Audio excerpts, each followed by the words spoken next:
2 Coríntios 8, 9. Amém? Diz assim: pois conheceis a graça de nosso Senhor Jesus Cristo, que sendo rico, tornou-se pobre por vossa causa, para que fosseis enriquecidos por sua pobreza. Amém?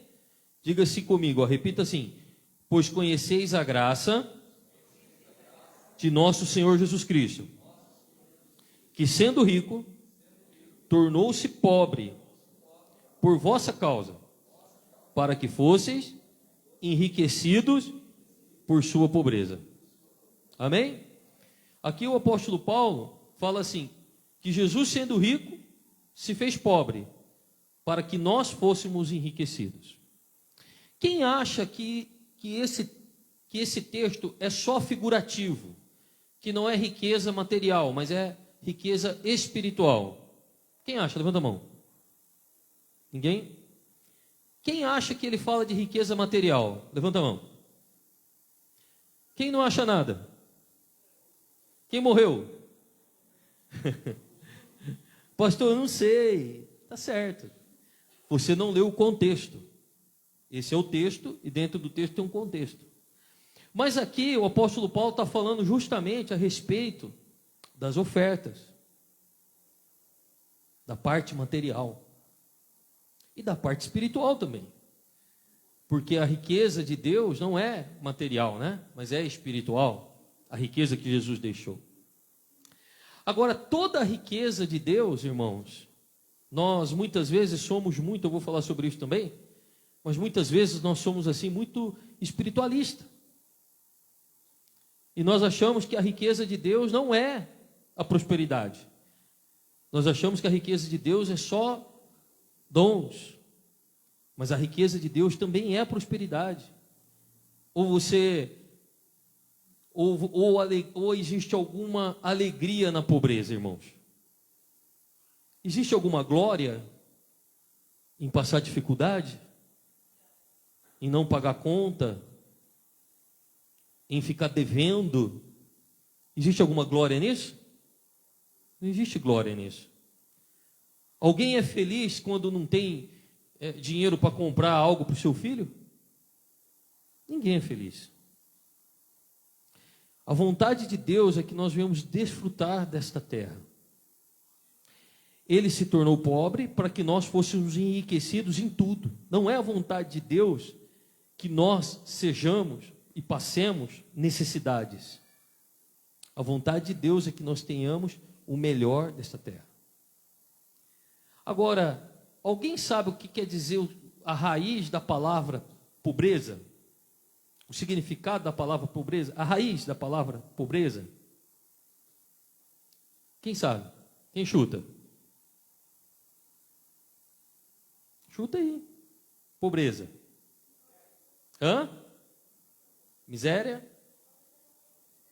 Hã? Uma pessoa que não tem nada, que tem pouco. É verdade.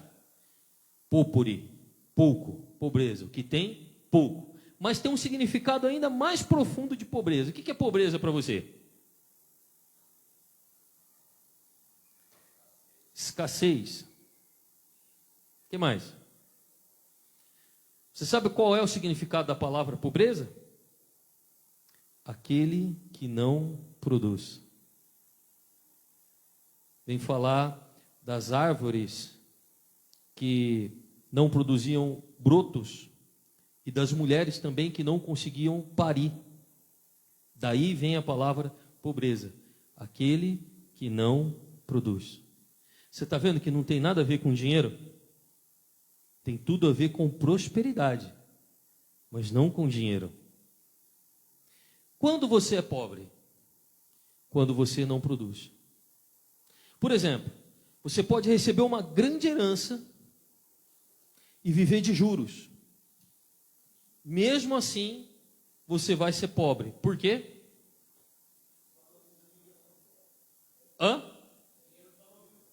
Sim. Mas veja bem, você herdou uma herança, você vive de juros, Mas mesmo assim você pode ser pobre nesse contexto. Por quê?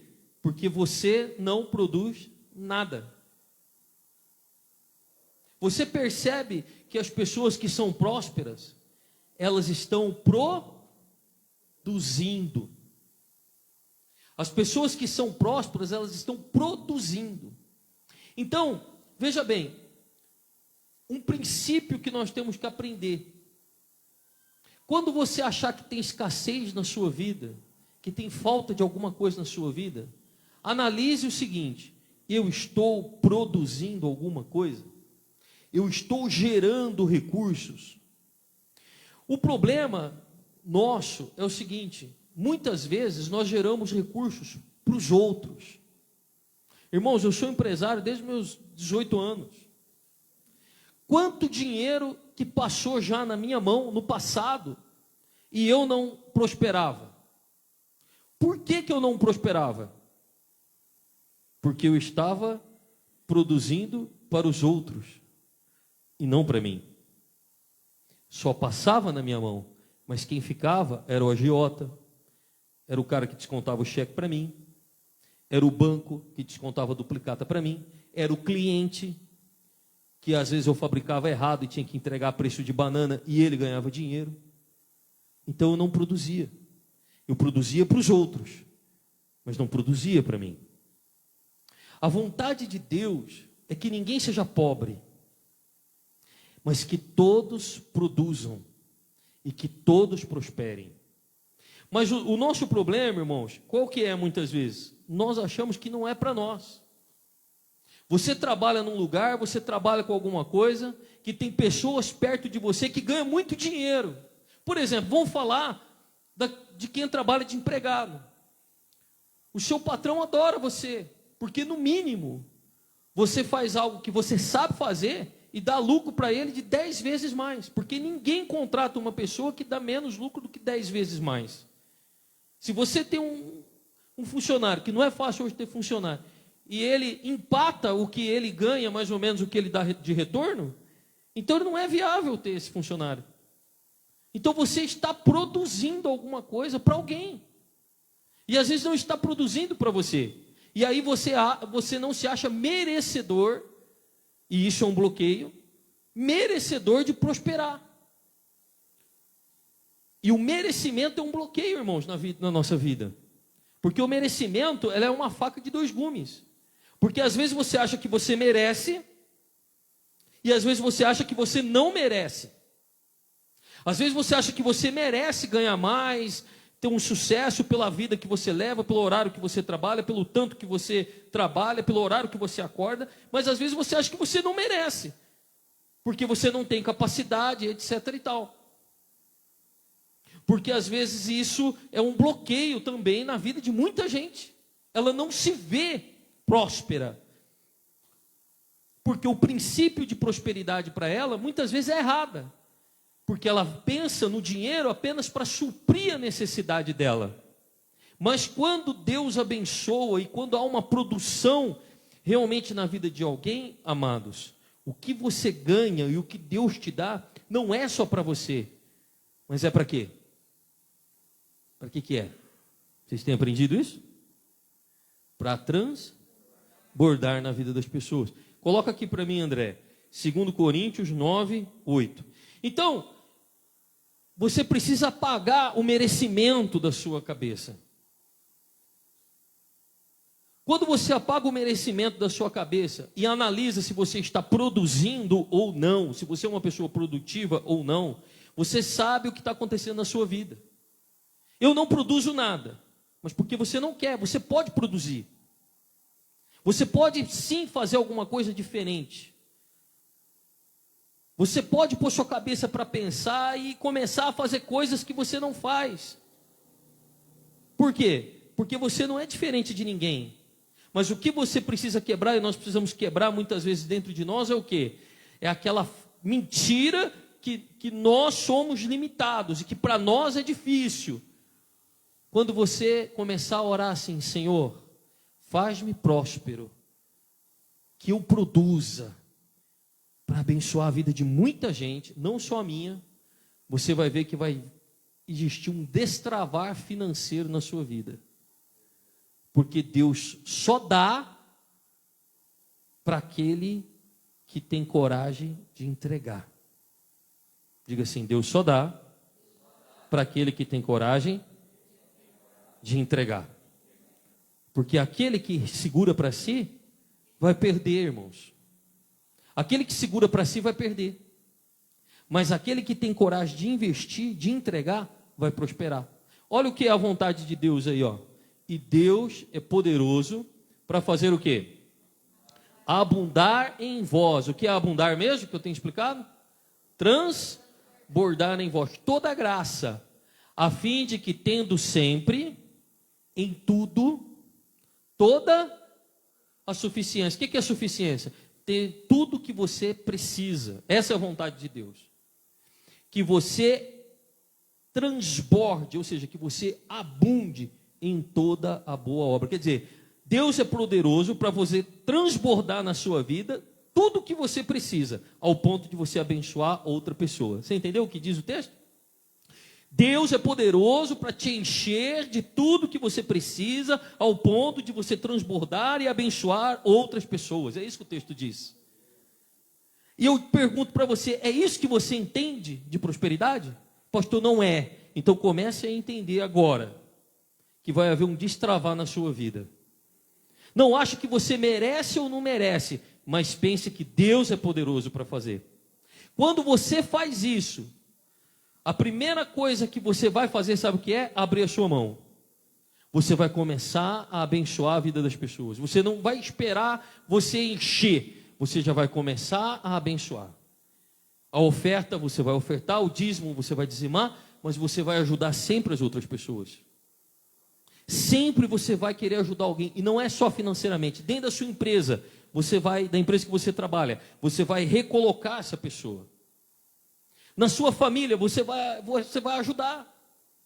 Você vai ajudar talvez ela conseguir aquela casa, os caminhos, os meios. Você vai sempre ajudar alguém. Por quê? Porque o teu coração está pronto para prosperar. Então não espere você ter para dar, porque você já tem. Você precisa começar a dar. O pouco que você tem, você tira a semente e entrega. E aí você vai ver, irmãos, o princípio da prosperidade se cumprir na sua vida. Mas você precisa crer que Deus quer transbordar na sua vida. Quebra essa mentalidade de dificuldade, que para você é difícil, que você não merece, que para você não é fácil, que as coisas para você é mais difícil, porque o seu pai não te ajudou, tua mãe não te ajudou. Tira isso do seu coração. Você é capaz, você é inteligente, você tem a bênção de Deus na sua vida. Pare de falar que você é burro. Diga, eu sou inteligente em Cristo. Diga, eu posso todas as coisas em Cristo. Eu vou crescer na empresa, eu vou abrir o meu negócio, eu vou ter uma outra ideia, eu vou pagar essa conta, minha vida vai mudar. Eu vou ajudar na minha casa, da minha família, eu vou ajudar a igreja. Eu vou pagar o aluguel da igreja. Eu vou ajudar minha mãe, eu vou ajudar o meu pai. Eu vou fazer a diferença. É melhor do que você ficar pensando que nunca você vai prosperar, que as coisas é difícil, que tem um caminho, que daqui 2 anos, que daqui 3 anos, que daqui 10 anos. Comece agora. Amém? A mudar a sua mente e pôr a mão no bolso e se esforçar e dar o seu tempo. Comece agora a transbordar. E você vai ver, irmãos, que a hora que Deus olhar para você e falar assim: rapaz, tudo que eu dou para esse cara aí, ele abençoa a vida de alguém. Já tem que encher ele de novo, enche ele de novo. Vai lá e enche. Rapaz, mas ele já deu, já abençoou a vida de alguém. Olha, o tempo dele ele abençoa. O que ele ganha, ele abençoa. A disposição dele, a energia dele, ele está sempre abençoando alguém. Dá mais para ele. Dá mais, dá mais, dá mais, dá mais. Quanto mais você entregar, mais você vai receber. Amém? Fica de pé em nome de Jesus.